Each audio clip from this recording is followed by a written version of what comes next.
अब तक की जो सबसे बड़ी खबर है, जो बड़ी डेवलपमेंट है, वो मैं आपके साथ शेयर कर देता हूँ। रात गए ये खबर आई थी और इंतहाई अफसोसनाक मनाज़िर आए थे। मैं आपको इसके सारे पहलू बता दूंगा कि एक्चुअली ये सारी कहानी है क्या। एक तो ये है कि इंतज़ार हुसैन पंजूथा साहब, जो इमरान खान साहब के तर्जुमान और इमरान खान साहब के फोकल पर्सन है, जब से वो जेल में गए हुए हैं और इन्होंने इमरान खान साहब के साथ सबसे ज़्यादा मुलाकातें जेल में जाकर की हैं। अब वहाँ कोई मुलाकात खुफिया तो होती नहीं है। अभी मैंने आपको पिछले वीलॉग में बताया कि पाकिस्तान तहरीक इंसाफ के लोग बताते हैं कि वो मुलाकातें कैसे होती हैं, एक एक चीज़ को रिकॉर्ड किया जाता है। मेरे अपने सोर्सेज ने भी मुझे बताया है और इमरान खान साहब इस बात को जानते हैं कि इमरान खान साहब का एक एक जुमला, हालांकि वहाँ पे अगर उनको एक छींक भी आए तो वो भी रिकॉर्ड हो जाती है और वो पहुँच जाती है जहाँ पहुँचाई जानी होती है। बहरहाल इमरान खान साहब को जब भी मिलवाया जाता है तो कोई ना कोई सुन रहा होता है या कोई ना कोई रिकॉर्डिंग हो रही होती है। ऐसा नहीं है कि वो इंडिपेंडेंटली अपने लोगों से मिले, जैसे कि नवाज शरीफ या जरदारी या बाकी सियासतदान मिलते हैं, ऐसा नहीं है।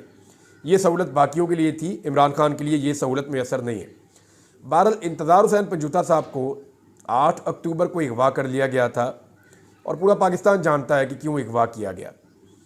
और इस बीच में कोशिश की गई कि इमरान खान साहब की मुलाकातें बंद हो जाएं और उसका हिस्सा भी थे इंतज़ार पंजूथा साहब। उनके पास ये इन्फॉर्मेशन थी कि इमरान खान साहब मज़ीद क्या क्या चाहते थे, फिर उन्हें अगवा कर लिया गया। अब 25 दिन के बाद वो बाजियाब हुए हैं इंतज़ार पंजूथा साहब, और एक कहानी बनाई और कहानी सुनाई गई है। वो जो कहानी मीडिया के ज़रिए से बनाई और सुनाई गई है वो मैं आपको बता देता हूँ। एक्चुअली कहानी जो पुलिस ने बनाई, फिर आपको उसके फैक्ट्स मैं आपको बताता हूँ।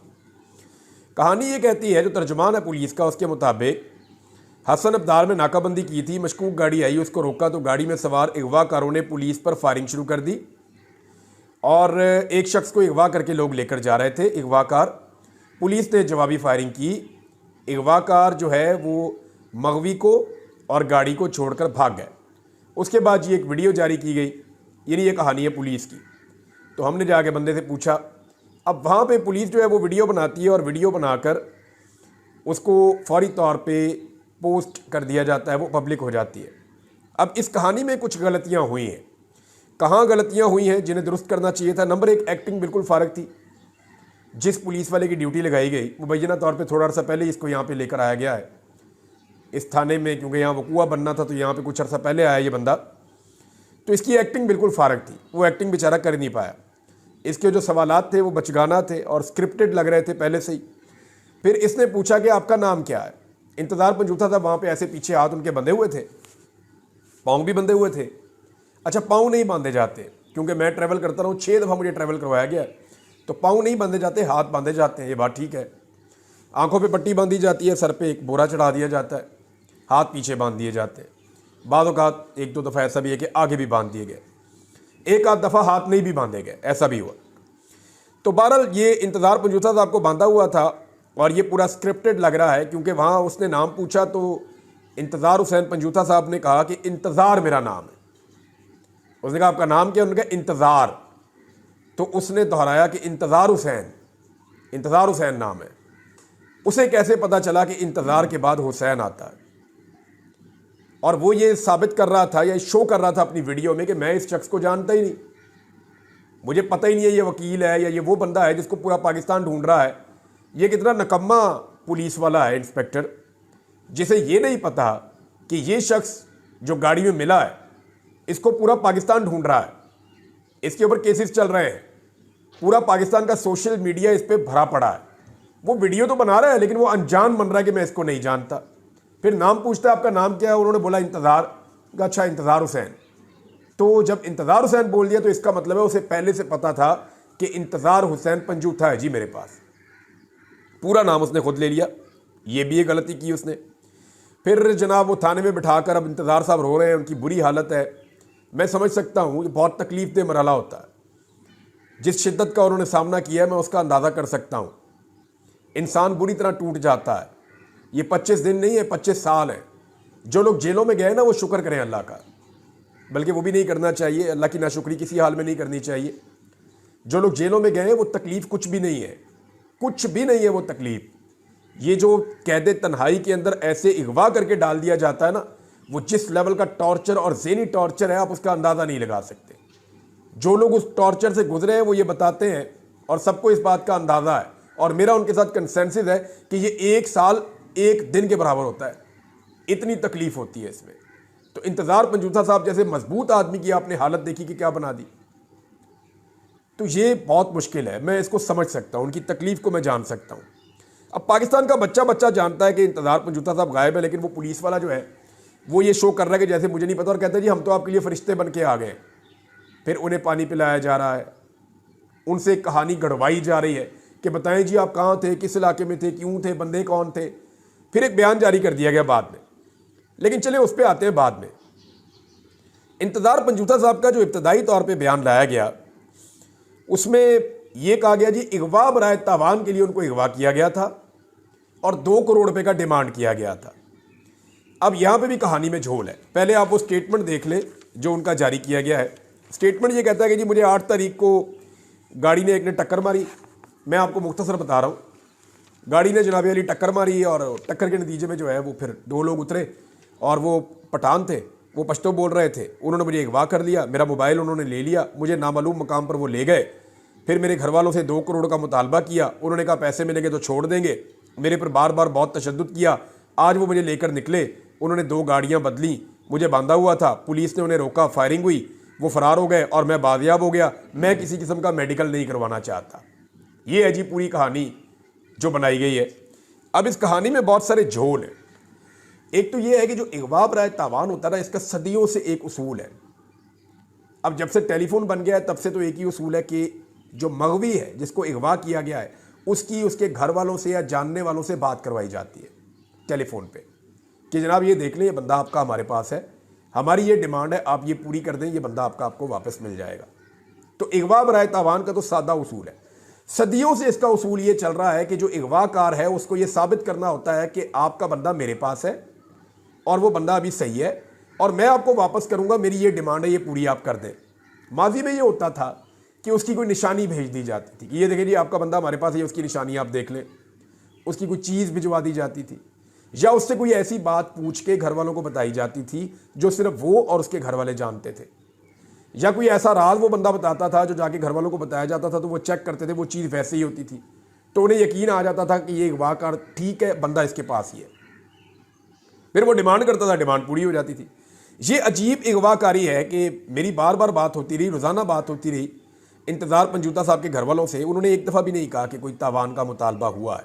तो ये कहानी तो झूठी है। अब बज़ाहिर ये लग रहा है कि इंतज़ार हुसैन पंजूथा साहब के अगवाकार या उनका कोई नुमाइंदा जब ये रिकॉर्डिंग हो रही थी वो उस वक्त भी वहाँ पे मौजूद था और वो ये कह रहे थे कि कम से कम रिकॉर्डिंग हमारे सामने हो जाए, और वो अपनी मर्ज़ी की रिकॉर्डिंग करवा रहे थे और उस रिकॉर्डिंग को जारी भी किया जा रहा था। सवाल ये पैदा होता है कि ये कहानी बनानी क्यों पड़ी, अगवाकारों ने ये कहानी क्यों बनाई, ये बड़ा सवाल है। उसके 2 रीज़न हो सकते हैं ना। एक, कानूनी पेचीदगियों से वक्ती तौर पे बचना, नंबर 1। नंबर 2, अपनी इज्जत या अपना इमेज बचाना, अवामी नफरत से बचना। तो मैं आपको ये क्लियरली बता दूं कि दूसरा मकसद तो नहीं है, क्योंकि पूरे पाकिस्तान को पता है कि इंतज़ार हुसैन पंजूथा को किसने अगवा किया था। मैंने ये एक ट्वीट किया, उस पर मैंने पूछा लोगों से सवाल कि इंतज़ार हुसैन पंजूथा को कौन अगवा करके ले गए थे, अगवा बराए तावान वाले या अगवा बराए बयान वाले। तो कुछ लोग गलती भी कर देते हैं, लेकिन ये मार्जिन निकाल के भी आपको मैं बताता हूँ तो 96% लोगों का ये मानना है कि इंतज़ार हुसैन पंजूथा साहब को अगवा बराए तावान नहीं किया गया, बल्कि उन्हें अगवा बराए बयान वाले लेकर गए थे। यानी रियासत की तरफ सबका इशारा जा रहा था। कोई एक सहाफ़ी पूरे पाकिस्तान में, चाहे वो किसी भी जमात का हामी हो या किसी भी पॉइंट ऑफ व्यू का हामी हो, वो ये मानने के लिए तैयार नहीं है कि इंतज़ार हुसैन पंजूथा साहब जो हैं वो कहीं अगवा किए गए थे तावान के लिए। सब लोग जो है वो उनकी सूरत हाल पे अफसोस का इजहार कर रहे हैं। जिस हालत में वो आए हैं उसको देखकर अफसोस हो रहा है, तकलीफ हो रही है। और क्या वकला की इस पे गैरत जागेगी, ये एक बड़ा सवाल है। देखिए अगवाकारों को तो इस बात का पता है कि हमारा इमेज लोगों में नहीं रहा, यह अब इमेज बचाने वाला काम तो नहीं है, अब तो काम है सिर्फ वक्त टपाने वाला कि टाइम टपाओ, किसी तरह वक्त को गुजारो, आज का दिन मैनेज करो कुछ ना कुछ करके, कल की कल देखी जाएगी। तो इस पॉलिसी के ऊपर ऐसा लगता है कि वो चल रहे हैं। अब कुछ जिम्मेदारी जो है वो लोगों को उठानी पड़ेगी। एक तो पाकिस्तान तहरीक इंसाफ से इनका ताल्लुक है, साबिक वज़ीर-ए-आज़म इमरान खान साहब के ये तर्जुमान रहे हैं, फोकल पर्सन। तो अब पाकिस्तान तहरीक इंसाफ के ऊपर एक बड़ी रिस्पॉन्सिबिलिटी आती है कि इस कमज़ोर वक्त में, इस कमज़ोर लम्हात में PTI की सारी क़यादत को चाहिए कि वो इंतज़ार हुसैन पंजूथा साहब के घर जाएँ, उन्हें मिलें, उनकी ढारस बंधाएं, उनके साथ खुलकर खड़े हों, वहाँ से उनसे बात करें और बाहर निकल के एक मुश्तरका प्रेस कॉन्फ्रेंस भी करें। नंबर 1। नंबर 2, वकला की तंजीमों की ये रिस्पॉन्सिबिलिटी है कि ये वकील है। ये आग जो है ये सहाफ़ियों तक लगी है, सियासतदानों तक लगी है, शायरों तक लगी है, आम शहरियों तक लगी है, बलूचिस्तान में लगी है, खैबर पख्तूनख्वा में लगी है, कबायली इलाकों में लगी है। बेशुमार लोग पाकिस्तान से अगवा हुए हैं, जबरी तौर पे लापता हुए। अब ये वकला भी लापता होना शुरू हो गए। तो क्या वकला कम्युनिटी की कोई रिस्पॉन्सिबिलिटी नहीं है? एक रिस्पॉन्सिबिलिटी उनकी भी है। वकला तंजीमों ने कहा कि नहीं छड्डांगे, भाई कम से कम अपने बंदे तो बचा लें आप। तो वकला तंजीमों के नुमाइंदों को भी जाना चाहिए और जाकर इंतज़ार हुसैन पंजोथा साहब से ना सिर्फ मिलना चाहिए, उनके साथ खड़े होना चाहिए, बल्कि फौरी तौर पे उनके लिए आवाज़ भी उठानी चाहिए और उनको भी प्रेस कॉन्फ्रेंस करनी चाहिए। और मैं ये सारा कुछ क्यों कह रहा हूँ? इससे पहले भी बहुत सारे बंदे वापस आए, मैंने कभी आपको ऐसे नहीं कहा। बहुत सारे बंदे मगवी अगवा होकर वापस आए हैं, बाजियाब हुए हैं, मैंने कभी नहीं कहा। इस मरतबा मैं इसलिए कह रहा हूं कि काजी फायज ईसा चीफ जस्टिस ऑफ पाकिस्तान नहीं है, अब एक नया चीफ जस्टिस ऑफ पाकिस्तान है। तो क्या जस्टिस याया अफरीदी साहब के 3 साल भी ऐसे ही गुजरेंगे जैसे काजी फायज ईसा साहब के 13 महीने गुजर गए? क्या हम उसी फस्तायत, जबर और जुल्म का और जबरी गुमशुदगियों का सामना करते रहेंगे? तो ये पहला वाकया है, इसको टेस्ट केस के तौर पे लेना चाहिए। देखिए, पहले चीफ जस्टिस थे जस्टिस उमर अता बंदयाल साहब। जब ये जुल्म का सिलसिला बड़ी तेजी से शहरी इलाकों में शुरू हुआ और पॉलिटिकल लोगों को या मुखालिफ आवाज़ों को कुचलना और उनको गायब करना शुरू किया गया, तो उमर अता बंदयाल साहब ने कोशिश की, लेकिन वो एक कमज़ोर चीफ जस्टिस थे। ना वो इलेक्शन करवा सके, ना वो लॉ एंड ऑर्डर मेंटेन कर सके, ना वो जबरी गुमशुदगियों को रोक सके और ना वो लोगों को बाजियाब करवा सके। तो उमर अता बंदयाल साहब तो हो गए मुकम्मल तौर पे नाकाम और फेल, फारिग हो गए। और तारीख में लोग उनको कैसे याद करते हैं? आज कोई भी उनका नाम लेने वाला नहीं है। अब आ जाए काजी फायज ईसा साहब। उमर अता बंदयाल साहब नाकाम हो गए और काजी फायज ईसा साहब सहूलतकार बन गए। जुल्म के, जबर के, जबरी गुमशुदगियों के इन तमाम मामलात पे काजी साहब ने इतनी सहूलतकारी की कि यहां तक बोल दिया कि अगर आपसे किचन की गर्मी बर्दाश्त नहीं हो रही तो फिर आप निकल लें। लोगों को ताने देना शुरू कर दिए। यानी मेरा मामला जब उनके सामने रखा गया तो उन्होंने कहा कि कौन इमरान रियाज, हालांकि काजी साहब को पता है कि मैं कौन हूं। मैंने तो ये कहा था काजी साहब मुझे बुलाएं, पूरी कहानी आपको बताता हूं, आपकी अदालत में खड़े होकर ये भी बताऊंगा किसने अगवा किया, ये भी बताऊंगा क्यों अगवा किया, ये भी बताऊंगा कि कहां कहां पे रखा गया, एजेंसियों के नाम लेकर बताऊंगा। एक एक चीज मैंने ऑफर की थी, जरूरत ही नहीं की मुझे बुलाने की। 2-3 टीवी चैनल्स पे, वो क्या नाम है, जो यूट्यूब पे प्रोग्राम्स वगैरह होते हैं, लोग करते हैं, उनको भी बताया, नाम लेके किसी ने नहीं चलाया। और वैसे भी कोई इंसाफ देने वाला है ही नहीं। तो कादी साहब के दौर में तो उम्मीद नहीं थी। मैं अब नए चीफ जस्टिस को कहता हूं बुलाएं मुझे, मैं उनको बताता हूं, मुझे बुलाएं, आज बुलाएं, मैं कल आता हूं, आके बताता हूं कि जनाब मेरे साथ क्या हुआ था और कौन कौन रिस्पॉन्सिबल था और किस किस तरीके से किया गया था, मैं बताता हूं। अब जस्टिस याया अफरीदी साहब पे मुनसिर है कि वो जस्टिस उमर अता बंदयाल साहब की तरह एक नाकाम जज बनते हैं या जस्टिस काजी फायज ईसा साहब की तरह एक सहूलतकार बनते हैं। और एक तीसरा रास्ता भी है कि वो इस जबर और इस जुल्म को रोक लें। अभी उन्होंने एक कमेटी बनाई है तो उसके ऊपर काफ़ी तनकीद हो रही है, पंजाब में जेलों के मामलात के ऊपर। उसमें खदीजा शाह साहबा को भी बुलाया गया था। अब तनकीद शुरू हो गई है उनके ऊपर। हालांकि ये पाकिस्तान पीपल्स पार्टी, नून लीग और एमकेएम की चॉइस है। जो चीफ जस्टिस इस वक्त पाकिस्तान में मौजूद है ये एमकेएम की, पीपल्स पार्टी की और मुस्लिम लीग नून की, यानी जरदारी खानदान, शरीफ खानदान और एमकेएम, इन तीनों की चॉइस है। एमकेएम बोले तो एस्टेब्लिशमेंट की, जरदारी खानदान की और शरीफ खानदान की चॉइस है मौजूदा चीफ जस्टिस। तो उन्हें साबित करना पड़ेगा, ये उनके लिए एक टेस्ट केस है। देखना यह है कि वो अगवाकारों तक पहुंचते हैं या नहीं पहुंचते इस मामले में, और या फिर ये चीज़ें उनके दौर में भी एक नॉर्मल चीज़ के तौर पे हो जाएंगी। खुदा ना खास्ता, अल्लाह ना करे, हमें बड़ी उम्मीद है कि कादी साहब के जाने के बाद अदलिया बदलेगी। अच्छा, ये जो फार्मूला है ना अगवा से बरामद होने का, ये वाला, ये मेरे से भी लगाने की कोशिश की गई थी उस दौर में। किसी दिन ये पूरा वाक़या आपको मैं बताऊंगा कि मुझे क्या ऑफ़र किया गया था और कैसे किया गया था और फिर हालात कहाँ पे गए। किसी दिन मैं ये चीज़ें आपको बताऊंगा, लेकिन अभी कुछ और खबरें आपके साथ शेयर कर देता हूँ। एक तो अली अमीन गंडापुर साहब ने कहा है कि जो स्वाबी वाले जलसे का लायामल है वो इमरान खान साहब की मर्ज़ी से हो रहा है। उन्होंने क्लियरली ये कहा कि जो हम पेशावर में करने जा रहे थे अब हम स्वाबी में आ गए हैं, तो इसके अंदर इमरान खान साहब की मर्ज़ी शामिल है। स्वाबी के अंदर जरगा बुला रहे हैं, बड़ा जलसा कर रहे हैं और कोई वहाँ टेंट वेंट भी इकट्ठे कर रहे हैं, बंदे भी बुला रहे हैं। तो पाकिस्तान तहरीक इंसाफ क्या वाकई एक बड़ी तैयारी कर रही है? इस बारे में अभी कुछ चीज़ें खुफिया असेसमेंट्स की जा रही हैं कि तहरीक इंसाफ किस लेवल पे इसको ले जाएगी, और एक खिचड़ी तो पक रही है, आने वाले दिनों में आपको पता चल जाएगा। लेकिन ओवरसीज़ पाकिस्तानियों ने कमाल कर दिया। यानी पेरिस में एक बहुत बड़ा एहतजाज किया पाकिस्तान तहरीक इंसाफ के लोगों ने, या ओवरसीज़ पाकिस्तानी आप कहें, क्योंकि वहाँ दो ही झंडे थे, तहरीक इंसाफ का था या पाकिस्तान का झंडा था। और जितने मुजाहिरीन थे बहुत बड़ी तादाद में थे पेरिस में, उन सब ने पाकिस्तान का कौमी तराना पढ़ा, बावाज़े बुलंद पढ़ा, और उसके बाद फिर अपने मुतालबात सामने रखे। उन सब का कहना था कि इमरान खान साहब के साथ जो जुल्म और ज्यादती हो रही है, पाकिस्तान के अंदर जो लाकानूनियत है, नाइंसाफ़ी है, उसको बंद किया जाए। और वो सारे जो है वो इमरान खान साहब के साथ और उनके कॉज के साथ खड़े हुए थे। तो पेरिस में एक बड़ा एहतजाज हो गया, पिछले दिनों बार्सिलोना में एक बहुत बड़ा एहतजाज हो गया, नॉर्वे के अंदर एक्टिविटी हो गई, अमेरिका के अंदर कंटिन्यूसली एक्टिविटीज़ हो रही हैं, और बरतानिया के अंदर भी लगातार हो रही हैं। और आज का दिन यानी 3 नवंबर का दिन बरतानवी टाइम के मुताबिक दोपहर को 2-3 बजे का टाइम उन्होंने रखा हुआ है। वहाँ पे बहुत बड़ी तादाद में ओवरसीज़ पाकिस्तानी 10 डाउनिंग स्ट्रीट में एक एहतजाज करने जा रहे हैं, और उसमें पाकिस्तान तहरीक इंसाफ की क़यादत भी शामिल हो रही है। अब आज का दिन जो है वो लंदन में बहुत इंपॉर्टेंट है, और पाकिस्तानियों के लिए बहुत ही इंपॉर्टेंट है कि देखते हैं पाकिस्तानी कितनी बड़ी तादाद में निकलते हैं।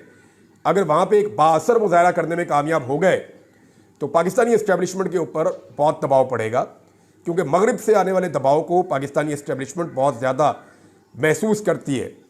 एक खबर और है जी नवाज शरीफ साहब को लेकर, लेकिन इमरान खान साहब को मिलिट्री हिरासत में लेना एक बहुत बड़ी ख्वाहिश है, लेकिन इस ख्वाहिश को अभी दबा कर रखा गया है। देखिए, पाकिस्तान के अंदर कुछ फैसले अभी पेंडिंग है, और उन फैसलों को करने के लिए पहले इंतज़ार किया जा रहा है कि देखते हैं कि अमरीकी इलेक्शंस का क्या बनता है।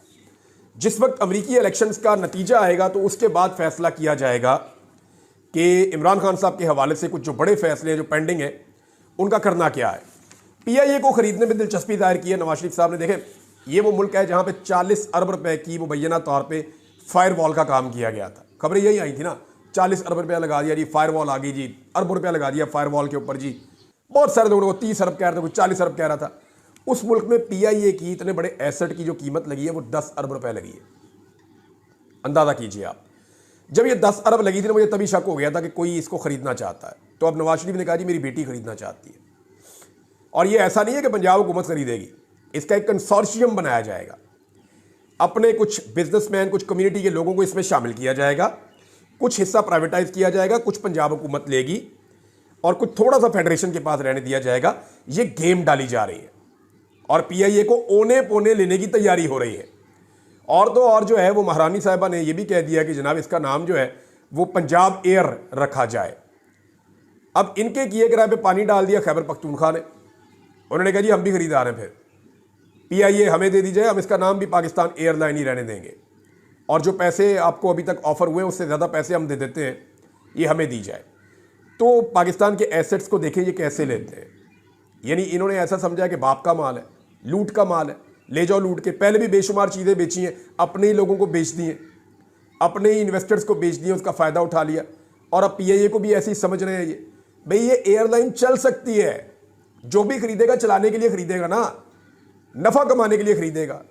यानी 40 साल से आप एयरलाइन का बेड़ा गर्क कर रहे हैं, अब आप ही इसको दोबारा खरीद के खड़ा कर देंगे। आपकी अपनी एक भी स्टील मिल कभी खसारे में नहीं गई, पाकिस्तान की खसारे में जाती है। आपका अपना कोई कारोबार कभी नुकसान में नहीं गया, पाकिस्तान का हर काम नुकसान में जाता है। क्यों? वो इसलिए कि आप पाकिस्तान को डैमेज करते हैं और अपना फायदा करते हैं। कन्फ्लिक्ट ऑफ इंटरेस्ट है। अरे इसमें जुल्फी बुखारी साहब ने एक डेवलपमेंट है वो मैं आपके साथ शेयर कर देता हूं कि ऑक्सफोर्ड यूनिवर्सिटी में जो इलेक्शन हो रहा था चांसलर का, उसमें से इमरान खान साहब का नाम जो है वो हतमी फहरिस्त में शामिल नहीं किया गया था। इस पे जुल्फी बुखारी साहब जो हैं उन्होंने कानूनी तौर पर ऑक्सफोर्ड यूनिवर्सिटी से वजूहात मांग ली है। अब ये कानूनी कार्रवाई शुरू हो गई है, इसकी डिटेल्स आपके साथ शेयर कर